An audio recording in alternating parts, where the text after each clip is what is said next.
Hi Sam. Hi. Thank you very much for coming and talking to us today. Not a problem. Saw Chavatar yesterday, thought it was fantastic. Can you tell us about your first experience watching a James Cameron movie? Yeah, where I grew up back home in Australia, we never had a cinema. We used to watch our movies from this guy who came around with a suitcase full of VHSs. And we're not exactly cutting edge. I mean, I think the current movie out of the moment is Lord of the Rings, first one. It's a long, old film now, and here there's 3 of them. So it was a long time before I saw my first Jimmy Cameron movie. But the one that sticks in my brain is Terminator 2. You know, seeing Arnie versus the shiny man. What an awesome movie. But if you ask me what my favourite movie was, I'd probably say it's Titanic. I mean, what an ending. I really didn't see that coming. Now that you've worked with James Cameron, what's he like? Is he a hard taskmaster?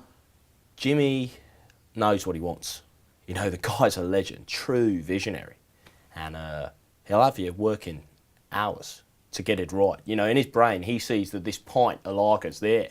And if it's there, you ain't going home until it's there. You know, he will keep you at it until he gets it right. And we'd be doing like 14-hour days in those hot studios. And those tight CGI Lycra suits, Jesus Christ, I could tell you, you get pretty hot and sweaty down there in your nether regions, you know. So, yeah, I guess you could say he cracks the whip, but I tell you, at the end of each shoot, by the time you get back to my trailer, there'd always be a nice hot bath there. Candles, Jimmy waiting, with some nice music on in the background. You know, something nice like Sade. You know, maybe Careless Whisper, something sweet. And he really helped me to relax. So he's kind of like the taskmaster, but also kind of like the pleasure master. And he'd always have me ready the next day for shooting. So he really gets the best out of me, you know.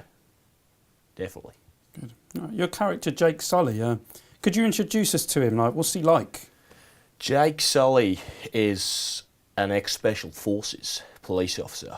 And he's quite a bitter man because he's disabled. Because he got beaten up by some chavs who stole his mobile, an iPhone. And he doesn't see the wheelchair as his disability. It's more the fact that he's lost his phone. So, you know, he's lost his contacts. He's lost all the photos from nights out, the really nice ones, you know. And he's even lost those texts that you keep, you know, the nice ones from your girlfriend that you don't want to delete. So the guy's in a dark place, a really dark place. And he's pretty sick of people telling him what to do. But he gets this chance to go to this new borough and remotely control a chav. And he wants this. He wants to be a chav. And he wants to go and get his phone back. So he goes to this place and he becomes the chav. And it's really like his eyes are being opened, you know. His eyes are being opened to this new world because he's no longer disabled as a chav, you see. So I tried to bring something to the character. I tried to bring an essence. And I actually based it on my 14-year-old nephew, who's a right little shit, you know. He's a teenager coming up. So I looked at my nephew and I thought, how can I bring this essence to the character, you know? And in a way, I saw it that my nephew's eyes are being opened. Jake Sully's eyes are being opened. And in a way, the audience's eyes are being opened. So you got this aggressive little teenager in the shell of a hard exterior of a police officer, you know. And my nephew's cheeky, you know, he's courageous. And as I said, he's also a little shit, so it's quite easy to, you know, base the character on him, yeah. Okay. Do you think that you're too close to this movie to see how big it really is? Am I a fucking idiot? Oh, this movie's massive, mate. I mean, look at my friggin' face in the background. That thing's huge.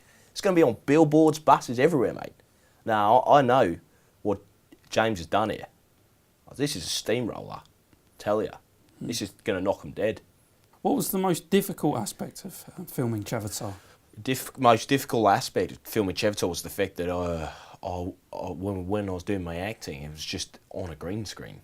You know, how do you act with thin air? I ask you. I wouldn't know. You know, people have criticised me for being quite a wooden actor, which I completely disagree with. I don't know where they get that from. Clash of the Titans was a difficult shoot, plagued with problems, you know. Terminator Salvation. Now, that was a good performance, if I don't mind saying so myself. Much better than Bale.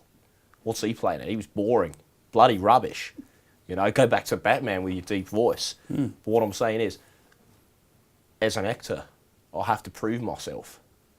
And it's very hard to do that when you're just acting in front of a green wall. Okay. Yeah. Right, so to reverse that, what was your favourite aspect of filming Chavatar? My favourite aspect was working with the dark girl. I don't remember her name, you know, but she was nice. Yeah, bit tasty, something to look at while Bit working. of eye candy. Bit of eye candy, yeah, you give me, yeah, Right, you know, okay. she's a babe. She's grade A material. Some chungas, yeah. Yeah, she's got a nice body, and she's wearing a tight lycra, and the lights get her all hot and sweaty. But I didn't hear Jimmy giving her any baths, just for me. So, The star. the star of the show. It's right, it's my movie. Chavatar's my movie. So yeah, there's a special HD bonus DVD coming out around Christmas time. Yeah, we got an uncut extended edition coming out, more Chavia. You know, more Chavia scenes. But these are scenes that were supposed to be in the movie, but we had to drop them. But there were scenes that were supposed to be there, and they weren't just like your usual DVD with a bit of added conversation. These are actual scenes. You got action, you got sex, you got violence. You know, this is real hardcore stuff that we had to cut out. You know, because the families, you know, they don't want to see it. So, I would say, go and get this extended edition. It's spectacular. There's about 40 minutes of unseen footage. So the movie now clocks out at about 3 hours, 45 minutes. It's an epic. It's a thrill ride. And it's the way Jimmy Cameron intended you to see it. Oh, can't wait to see it. Yeah, go and watch it when it comes out. I will do. Thank you very much for your time, Sam. Not a problem. It's been thoroughly Not a problem. entertaining. Thank you very much. Thank you, mate.